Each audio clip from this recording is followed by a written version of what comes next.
16 PS से 18.5 PS, normal ABS से traction control मिल जाना, एक नॉर्मल LCD स्क्रीन से TFT स्क्रीन मिल जाना जिसपे गूगल मैप्स की इंटीग्रेशन हो सकती है या मिररिंग हो सकती है एक तरह से। भाई ये सब बजाज कर रहा है, वो भी पहली बार अपने लाइनअप में, और कर भी कौन सी बाइक में रहा है, बजाज की N160। भाई जब ये सारे फीचर्स मतलब इंटरनेट पे आए थे, जब मेरे को मतलब रिसर्च करने का टाइम मिला, भाई मैं खुद शौक हो गया था। मतलब एज अ बजाज ओनर, भाई ये सब चीजें बजाज से मिलना मतलब कहने की बात है कि Bajaj is seriously giving tough competition to TVS Apache RTR। एक टाइम था जब पल्सर का मतलब होता था कि रेसिंग DNA अनलीस्ट, जो पल्सर का टैगलाइन था वो। आज की डेट में पल्सर का जो लाइनअप बन रखा है ना, उसमें मतलब कंफ्यूजन हो चुकी है। और खासकर अगर 160cc की लाइनअप की ही बात करें, पहले हमारे पास NS थी, फिर N आ गई है, फिर बीच में एक बार आपको P150 के नाम से भी एक बाइक आई थी, और अब ये कंफ्यूजन और बड़ी हो चुकी है। खासकर अगर एक ऐसे बाइकर है या एक ऐसे पर्सन है जो 160cc की बाइक ढूंढना चाह रहे हैं, उसके लिए अपाचे है, हॉर्नेट है, पल्सर के लाइनअप तो है ही है, लेकिन अब पल्सर के लाइनअप में जो N160 है उसको अपग्रेड्स इतने अच्छे मिल गए कि आप भी सोचोगे कि शायद मेरे को N160 ही लेनी चाहिए। बताता हूं क्यों।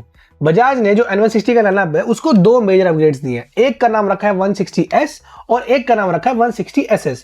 और मेरे हिसाब से मेजरली लोग 160SS लेना पसंद करेंगे क्योंकि उसके अंदर फीचर ज्यादा मिल जाते हैं। और हालांकि ये बात सही भी है कि अब जो हम बोलते थे ना कि पहले अपाचे ने, अगर आपको याद होगा, जो TFT स्क्रीन दे दी थी, तो लोगों को लगता था कि भाई अब N160 की सेल्स थोड़ी सी कहीं ना कहीं ड्रॉप हो जाएगी, क्योंकि बजाज तब भी अपना नॉर्मल था जो उसका LCD टाइप इंस्ट्रूमेंट क्लस्टर था वो दे देता था, ब्लूटूथ कनेक्टिविटी वगैरह फीचर थे, बट अगर TFT स्क्रीन की बात करें वो खाली अपाचे दे पाता था। लेकिन बजाज ने अब जो नया अपडेट दे दिया वो कोई ग्राफिक अपडेट नहीं है, इस बार काफी चीजें इंप्रूव हुई हैं। और सबसे इंपॉर्टेंट बात बताऊं क्या है, इस बार जो 160cc का इंजन है ना, ये कोई 2 वॉल्व इंजन नहीं है, this time it's a 4 valve. और प्रॉब्लम क्या थी ना, इससे पहले N160 का जो 2 वॉल्व इंजन था उसका एग्जॉस्ट नोट बहुत गंदी था, दैट इज फेयर, बट जो एक पावर का थ्रिल था वो ऐसा लगता था कि थोड़ा सा लैगी लगता था, क्योंकि वॉल्व्स दो होते थे तो इंजन का जो थ्रॉटल रिस्पांस था ना वो थोड़ा कमजोर लग रहा था। और अब जो 4 वाल्व आ गया उससे हुआ क्या है कि इंजन को थोड़ा सा माइनर सा बूस्ट जरूर मिला है, जो एग्जॉस्ट नोट थोड़ा कम पेपी हो गया, वो मैं एक्सेप्ट करता हूं।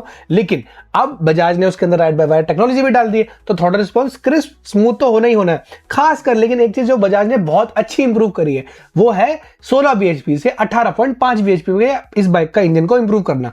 जो 2 bhp का फैक्टर है ये बाइक को इनिशियली थोड़ा सा हेल्प करता है। आपको जब बम्पर टू बम्पर ट्रैफिक में थोड़ा सा इनिशियल पुश चाहिए होगा, वहां पे मिड रेंज टॉर्क के हिसाब से ये जो bhp आपको मिली है ये काफी सही मिलने वाली है। अब आप लोग सोच रहे होंगे कि भाई 2 bhp तो बड़ा, इसमें इतनी खास बात क्या है। भाई अगर ये कोई 400-500 सीसी की बाइक होती ना, शायद मैं इतना इस पे भाव नहीं डालता, बट बिकॉज 160cc का जो इंडिया का सेगमेंट है ना, उसमें आजकल काफी प्लेयर जो है इंडिया में मतलब अच्छा मार्केट गेन करके बैठे हुए हैं। यामाहा ने अपने पास 155cc की R15 MT वगैरह वगैरह तो है ही उनके पास, लेकिन बजाज और अपाचे के जो नेक टू नेक कॉम्पिटिशन था वहां पे अब जो है मार्केट में 2 bhp का बढ़ने के बाद जो अब होता है ना कि मार्केट में अगर हम बोले कि इनिशियल और या फिर ड्रैग कराना चाहें इन बाइकों में, तो N160 अब थोड़ा सा इंप्रूवमेंट दिखाएगी उन सब चीजों में।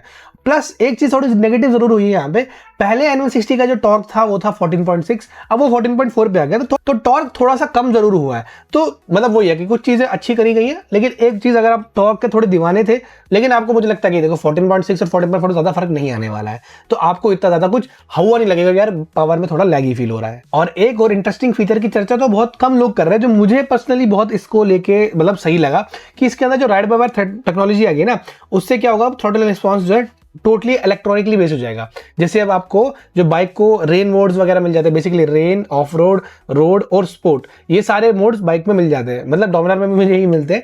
मेरा पॉइंट यहाँ पे ये कहने का कि ये जो आपको मोड्स मिल जाते हैं ना, इससे आपका राइडिंग का जो एक तरह से डेली रूटीन बन जाता है ना, वो थोड़ा इनहेंस हो जाता है। लेकिन ऑफ रोड मोड्स लेके आप बिल्कुल मत समझिएगा कि भैया अब ये मेरे लिए हिमालयन बन चुकी है कि इसको मैं कहीं भी बता दूंगा, ऐसा कुछ नहीं है। ऑफ रोड मोड में पावर थोड़ा सा कम बाइक आपको देती है थ्रॉटल रिस्पॉन्स में, जिससे कि आपको लगता है कि हाँ, अगर आप थोड़ा कीचड़ वाले इलाके में है या मान लो थोड़े ऊपर खावड़े इलाके में है, वहां पर जाके आपको इस थ्रॉटल रिस्पॉन्स से हेल्प जरूर मिलने वाली है। एक ऐसा भी फीचर आया इसी अपडेट के अंदर जो मतलब काफी लोग बोल रहे हैं कि ये गिमिकी है, काफी लोग इसके बारे में थोड़ा पॉजिटिव मतलब रेस्पॉन्स आ रहा है, कहीं नेगेटिव भी है, उसको बोल रहे हैं बेसिकली क्रॉल टैग। अब नाम सुनने में काफी फैंसी लगता है, बट ग्राउंड रियलिटी क्या है, देखो जितना मैंने रिसर्च किया, जितना मैंने इसके बारे में पढ़ा है और जितना मैं चला वाला के देख पा रहा हूं, मेरे को ये समझ में आ रहा है कि क्रॉल टैग इज समथिंग जब आपको एक लोअर स्पीड सिचुएशन में हो, लेकिन आप ट्रैफिक में हो, तब बाइक को कैसे मूव करना है, उसमें ये जो टेक्नोलॉजी है आपकी हेल्प करेगी। अब सुनने में हाँ बोल सकते हैं कि भाई ये थोड़ा गिमिकी है, बट प्रैक्टिकली देखा जाए, खासकर अगर आप दिल्ली एनसीआर में बिलोंग करते हैं तो ये जो फीचर है काफी हेल्प करता है, बिकॉज दिल्ली एनसीआर में बम्पर टू बम्पर ट्रैफिक बहुत ज्यादा है। वहां पे ये फीचर अगर आपको हेल्प कर सकता है तो व्हाई नॉट, क्योंकि देखो मेरा हिसाब से, मेरा ऐसा मानना है, एक बाइक जो होती है ना, वो उसकी जो मेजर टेस्टिंग है वो हाईवे पे 100 कितनी जल्दी पहुंच जाती है वो नहीं होती। एक डेली यूजेज में बम्पर टू बम्पर ट्रैफिक में आपका थ्रोटल रिस्पॉन्स कैसा आ रहा है, क्लच कितना आपको परेशान कर रहा है, ये सब चीजें देखी जाती है मेरे हिसाब से। अगर उस सिचुएशन में ये क्रॉल टेक जिसके बारे में लोग बता रहे हैं, अगर ये हेल्प कर सकता है तो मैं तो फिर लेस टायर्ड फील करूंगा ना। तो ऑब्वियसली ये बहुत अच्छा ऑप्शन बन जाएगा कि मैं क्यों फिर अपाचे पे जाऊंगा। अगर मेरे को ट्रैफिक सिचुएशन में एक ऐसी बाइक मिल रही है जो मुझे थोड़ा कम तक है अपाचे से, तो ऑब्वियसली इट बिकम्स लाइक ना मोर लाइक, इसका जो एक एडवांटेज बन जाता है मार्केट में वो बढ़ जाता है। लेकिन भैया उसके अलावा ज्यादा बाइक में कुछ नए चेंजेस नहीं है, ग्राफिक्स थोड़े बहुत इक्का उक्का चेंज हुए, यूएसडी फोक्स आपको अभी भी मिल जाते हैं। मैकेनिकली बाइक ज्यादा कुछ इतना लेके नहीं आई है, मतलब पावर इनहांस जरूर हुई है लेकिन ज्यादा टेक्नोलॉजी बेस्ड हुआ है, मैकेनिकली इतना कुछ साउंड नहीं हुआ है। गियर बॉक्स अभी भी वही है 5 स्पीड का, बाकी चेसिस आपको पता ही है। It's a very nimble bike, चलाने में बहुत मजा आता है। थ्रॉटल रिस्पॉन्स पहले तो शार्प था ही, और जब अब राइड बाय वायर मिल गई है टेक्नोलॉजी, जब जो थ्रॉटल रिस्पॉन्स है वो और ज्यादा शार्प हो गया है। तो ओवरऑल कॉन्सेप्ट तो, या बेसिकली अगर इसको आप डेली यूज पे लेके जाए तो ऑन पेपर बाइक का दबदबा मुझे अच्छा खासा लग रहा है। Apache you must be scared. TVS वालों ने जो पहले बढ़त बना ली थी अपाचे का फेसलिफ्ट लाके, N160 का ये फेसलिफ्ट से अब वो बढ़त बिल्कुल, मतलब अब जो है लेवल इवन हो चुकी है। अब सवाल ये है कि बाइक चल रही है, बिकती बजाज वैसे भी देखो सेल्स नंबर में अच्छा परफॉर्म करे जाए, खासकर N160 को लेके। I think N160 is like one of their best selling bikes in their like ना कम्यूटर सेगमेंट, क्योंकि आज के डेट में 150 सीसी के बाद अगर कोई बंदा पावरफुल बाइक जिसमें सब कुछ मिल रहा है तो वो N160 को ही चूज करेगा। और आप खुद भी देखिएगा N160 की सेल्स मार्केट में अच्छी चल भी रही है, तो वो सब चीजें तो है ही है। लेकिन अगर बात को प्रैक्टिकली देखा जाए तो अभी मार्केट में जो कंपटीशन है, जहां पे अपाचे है, N160, R15 भी है, MT भी है, वहां पे इसकी प्राइसिंग काफी अच्छी रखी हुई है। मतलब आपको 1,42,000 के आसपास इसको जो है आपको एक शोरूम पड़ जाता है। अगर आप ऑन रोड देखे जाएंगे तो 1,60,000 के आसपास आपको इसकी डील मिल जानी चाहिए। तो मेरे हिसाब से तो भैया डील बहुत अच्छी है। मैं तो अभी भी बोल रहा हूँ कि आप टेस्ट ड्राइव जरूर लीजिएगा। आप अपाचे भी चलाइए और आप ये भी चलाइए। एमटी में अगर आप खाली एक कॉलेज गोइंग स्टूडेंट हैं जिनको मतलब लगता है कि मेरा सिर्फ एग्रेशन चलाने में ज्यादा मजा आएगा, तो आप एमटी पे जा सकते हैं। बट अगर आप एक ऐसे पर्सन है जिसको फैमिली ओरिएंटेशन भी देखनी है कि मैं कभी कभी फादर मदर को भी पीछे बिठाऊंगा, क्योंकि एमटी में देखो सीट इतनी अच्छी नहीं है पीछे जो बात है, तो आप ऑब्वियसली N160 अपाचे पे जा सकते हैं।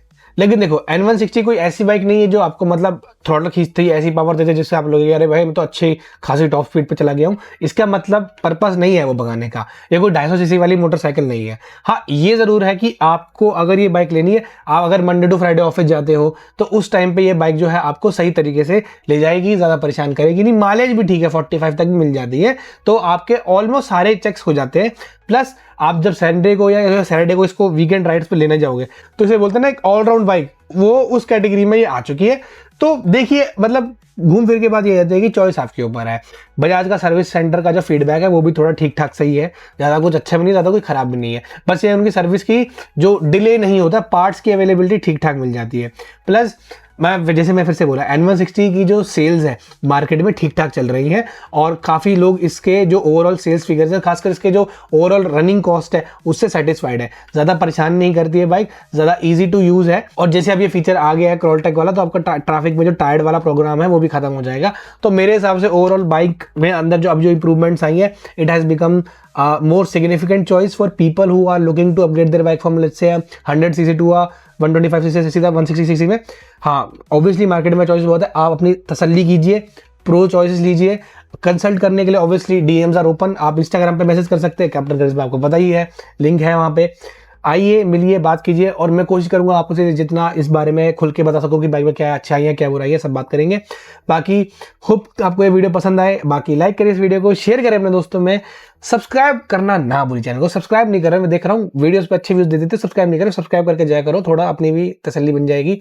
बाकी मिलते हैं आपसे अगली वीडियो में, तब तक के लिए पीस।